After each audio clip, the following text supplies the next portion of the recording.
look at that. Look at that, a little bit of a companion in the car.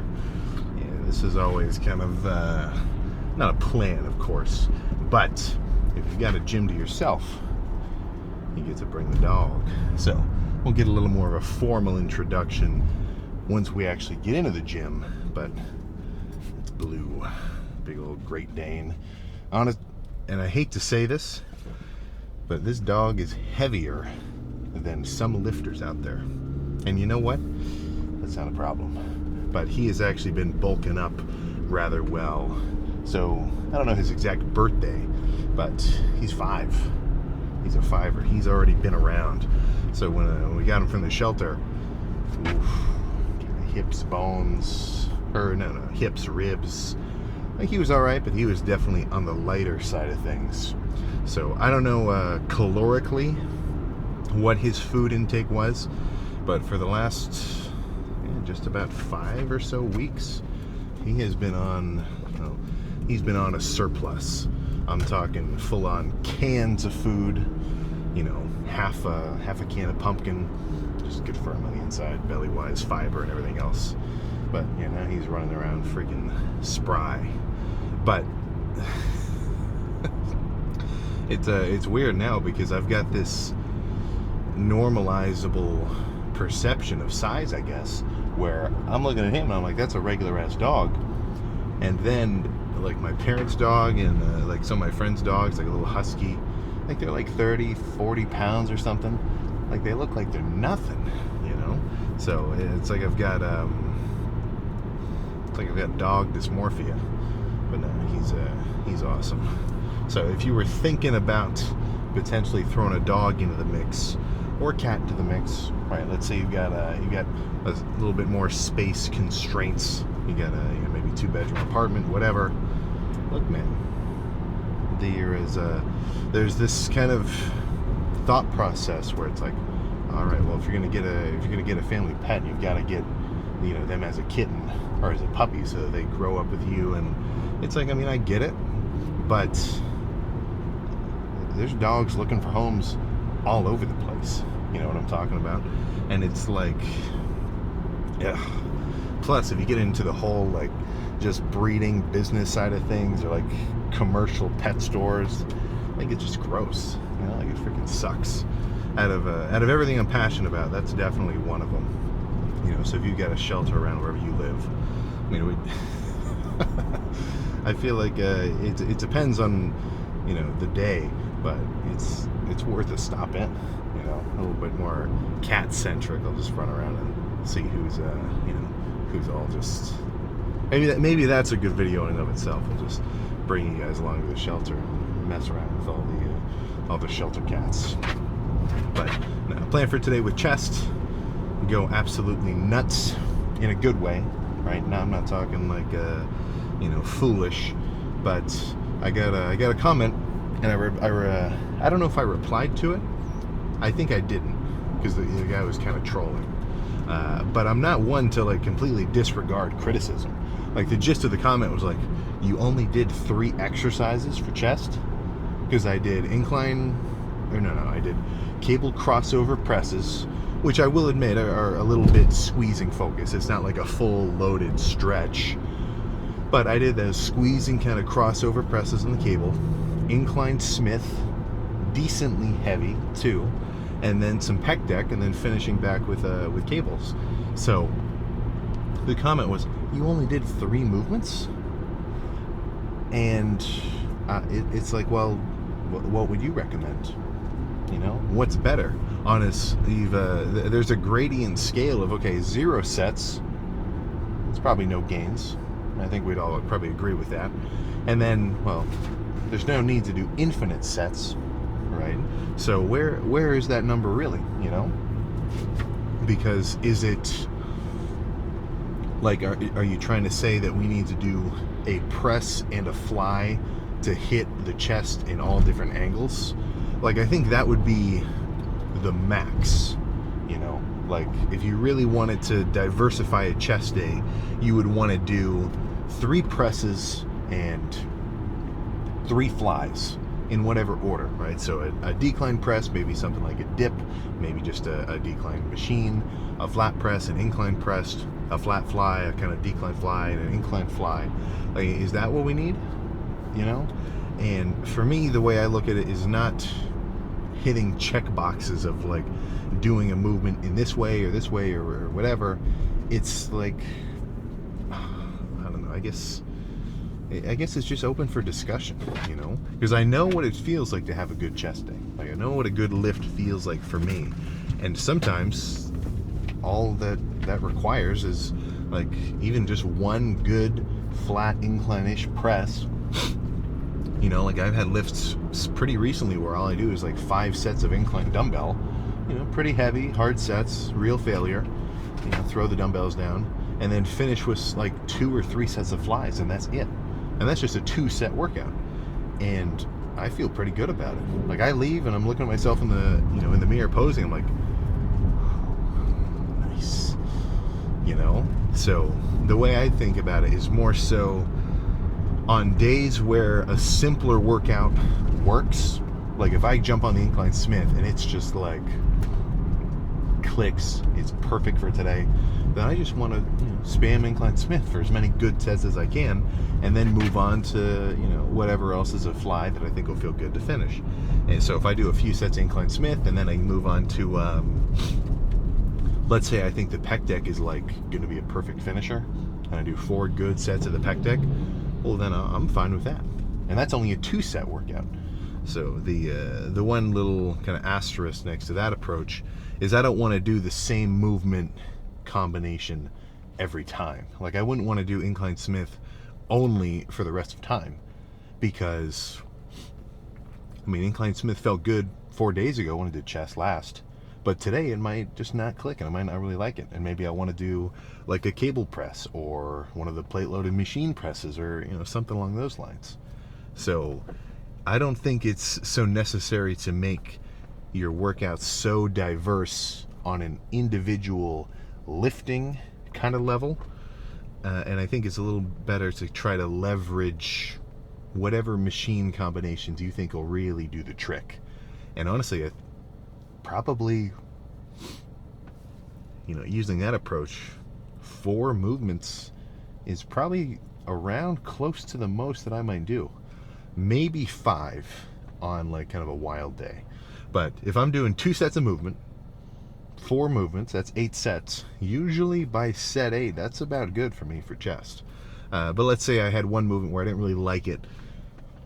I still did a working set, but I said, I don't think I want to do one more. Let's move on to something else. Right? So I think my upper limit in a lift, at least, looking back on what I have done, probably 5-ish, probably around 5 different movements. And any more than that, I think you're not getting anything extra from doing more. I mean, that's kind of a common thought process. More is more, but not exactly, right? Not every time. So I guess we'll see. And depending on how I feel in the warm-up, kind of doing some presses, triceps, rotator cuff, everything like that to get this whole pressing system in order, that'll kind of give me a clue into, okay, what do I think is going to be good? Because if I'm warming up, just 30 pounds on the cable, kind of just moving it around all sorts of ways, and I can tell, something's a little,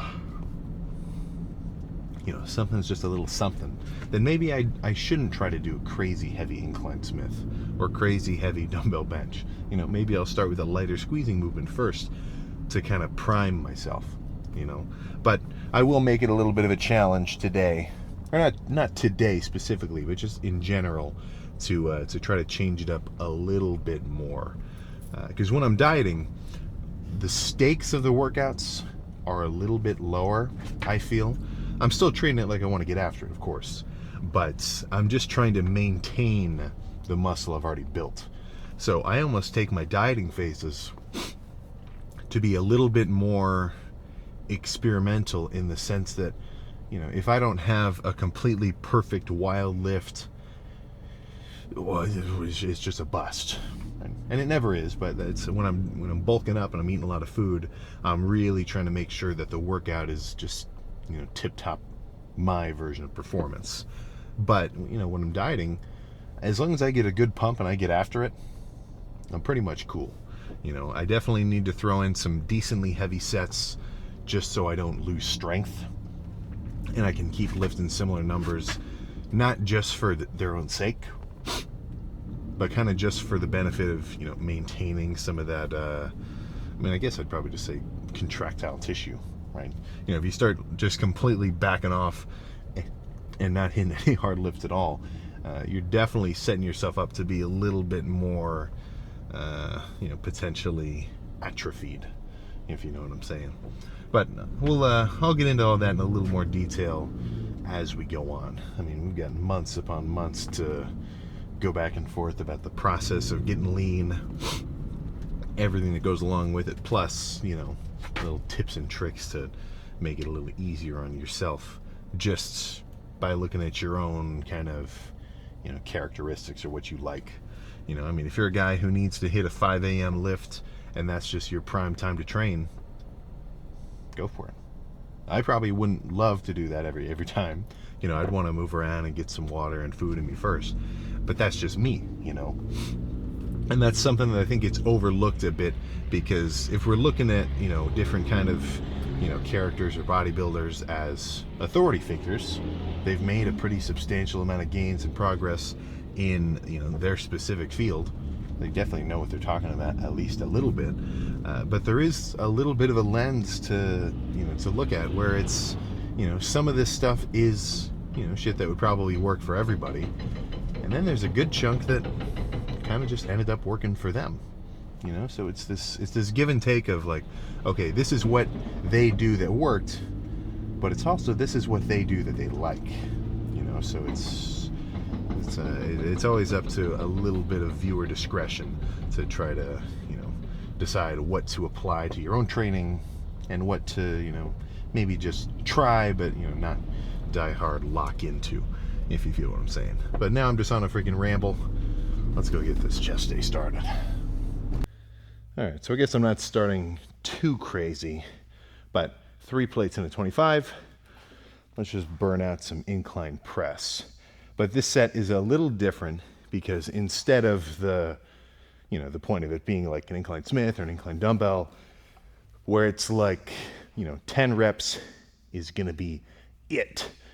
This is kind of a little more mellow, higher volume. Usually I've got a tendency to like box in the rep range depending on a movement. Like squats, I'm usually thinking heavy for 10. Leg extensions, I might think lighter for 20. So I'm trying to maybe break that just thought process at least a little, because I'm getting rid of a total sweet spot of, slightly higher volume sets of pressing, which are very different than just a standard kind of high volume fly, if you catch my drift. But 3 and 25, this should be potentially 20 range.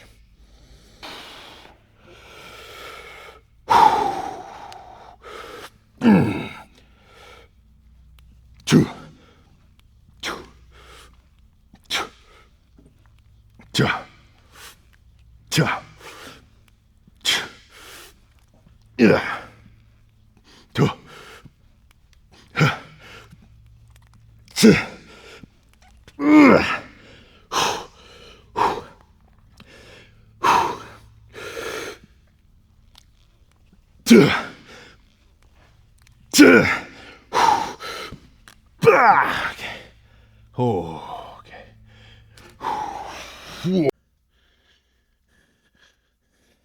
Blue. Oh.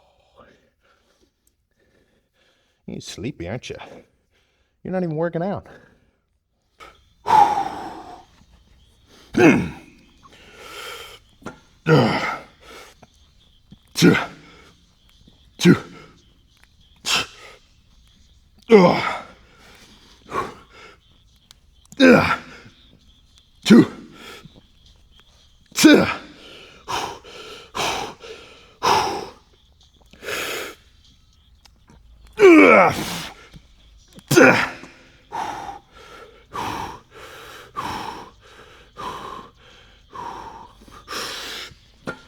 Okay.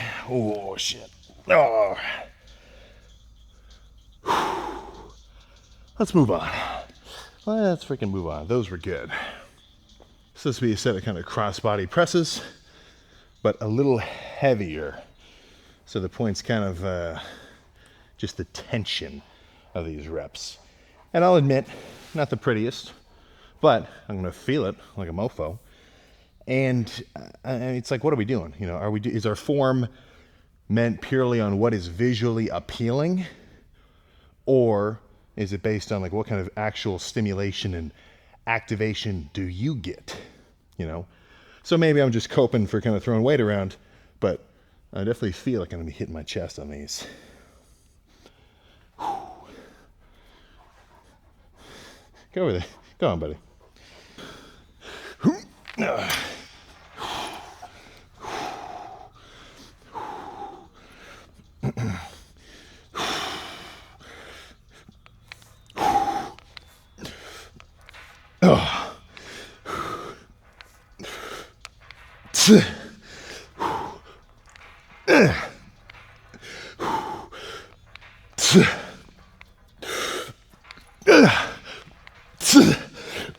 Okay.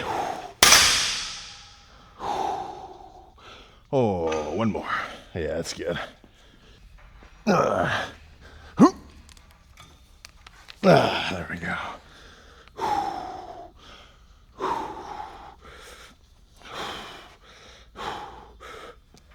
Two.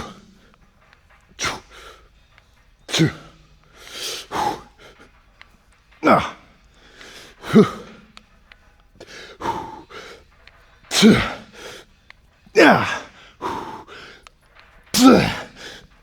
Okay.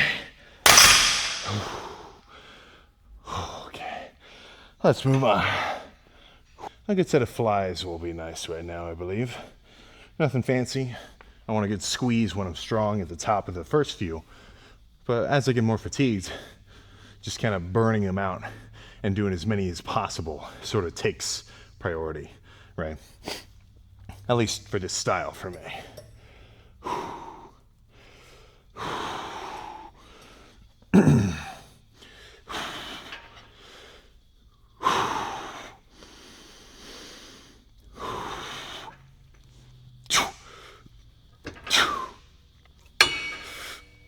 Yeah.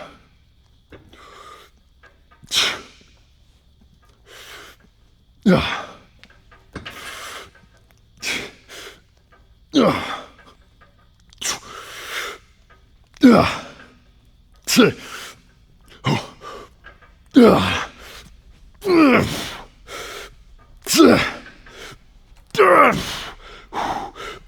Back. Oh, one more of those. No exaggeration though. The only other gym I've seen, well actually there's two gyms that have an Arsenal pec deck. Dragon's Lair in Vegas, and then World Gym Cincinnati. Obviously there's more, but look, I can't even go back to the Life Fitness pec deck. And it's not because this is like a crazy smooth stack or anything. It's the pivot point, and you might not be able to see what the point where this whole arm rotates around, it's further back. So when I'm sitting here, it's right over my shoulder joint, you know? Like imagine doing a leg extension and your knee was not in line with the machine at all. I mean, it just wouldn't freaking work. But yeah, one more of these would be good. Then I can move on to something else. Not sure what, but I know it'll be good. Cha! Cha!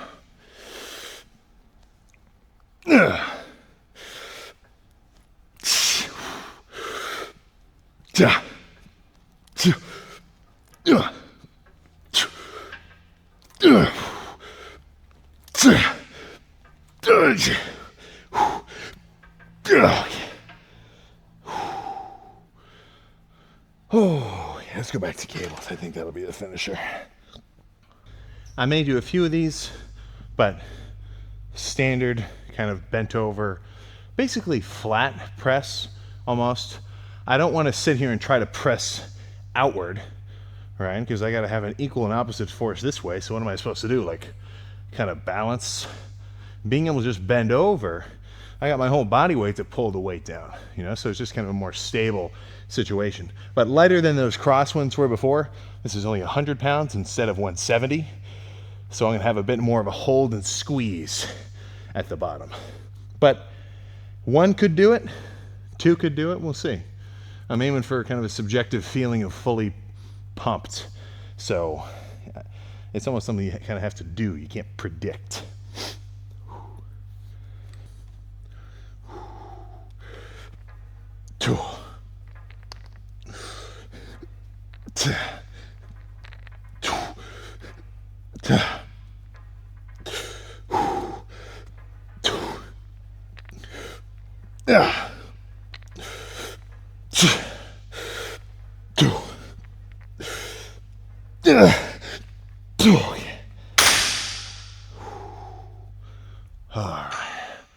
Yeah, let's pose down.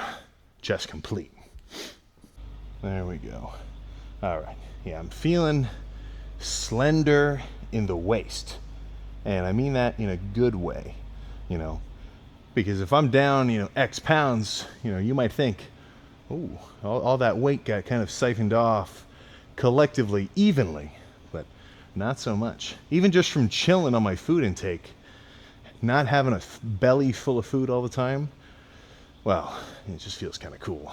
And then even just getting to sit sideways, like my even an extra baggy shirt is really draping on me much more than even just 2 weeks ago. And body fat wise, I haven't lost anything substantial, maybe not even measurable, but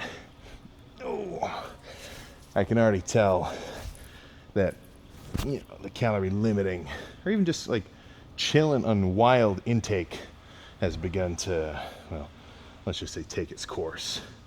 Let's do a little surprise the muscle, see how back lat spread's looking first before we look at anything chest related. There we go.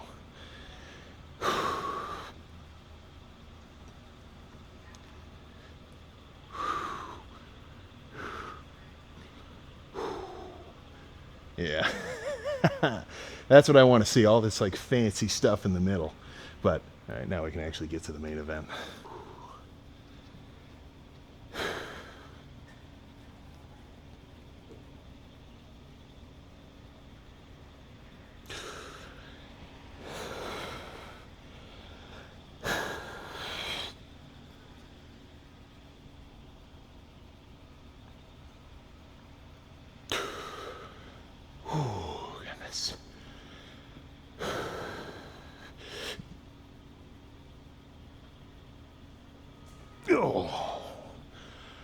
Oh, yeah. No, that's freaking sweet. But yeah, even just sideways kind of shots. Well, I was about to say slender, but it's just this ratio of muscle to joints. And it might seem kind of silly to call your hip a joint, it's such a big ass thing. But it really is, So that's the logic of, or maybe not the logic, but that's always how older school guys talk about it. They're like, you want those big round muscle bellies with smaller joints. Like if you're judging somebody's aesthetic, genetic level, that's something they kind of talk about, which I wouldn't freak about. You can't control it anyway, so don't even worry about it. But yeah, good chest day. Now I can go home, eat some food, and chill. I'm trying to make use of some UV so I'm not so pale, but it's been kind of rainy the last few weeks, or not last few days. But what are you gonna do? A tan doesn't affect the pump, so let's get out of here. That's what I'm talking about. That's what I'm talking about. 2 dogs, tuckered out and ready to take a freaking nap. Nah, but I'm gonna eat something first. So when it comes to I'll bust out a full day of eating. I'll get some full day of eating in. But what I really need to do, and when I write this kind of stuff down, on like a piece of paper with Sharpie, like extra bold. That's kind of a good motivator for me, because it just like it just makes sure I know what I'm trying to work on. You know, so I've got a couple of my own things behind the scenes that I've got boxes for, and I'm like, all right, this is a big priority, this is a big priority, this sort of stuff. And a few more of those things are fancier lighting. I need to call some kind of electrician to get that in there, because it's the ceilings are too high for me to like stick something up there, and I'm not really keen on like, you know, renting like a 30-foot ladder and then falling. Like, that's the downfall. I fell off a 30-foot ladder. Like that one, that doesn't really line up either.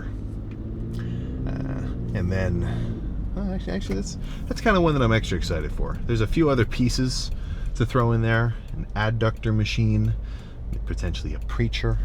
I know Mark's been asking me if I can get like a real preacher curl machine. So for those, I think I might want to go old school. I know, oh crap, I forget his Instagram.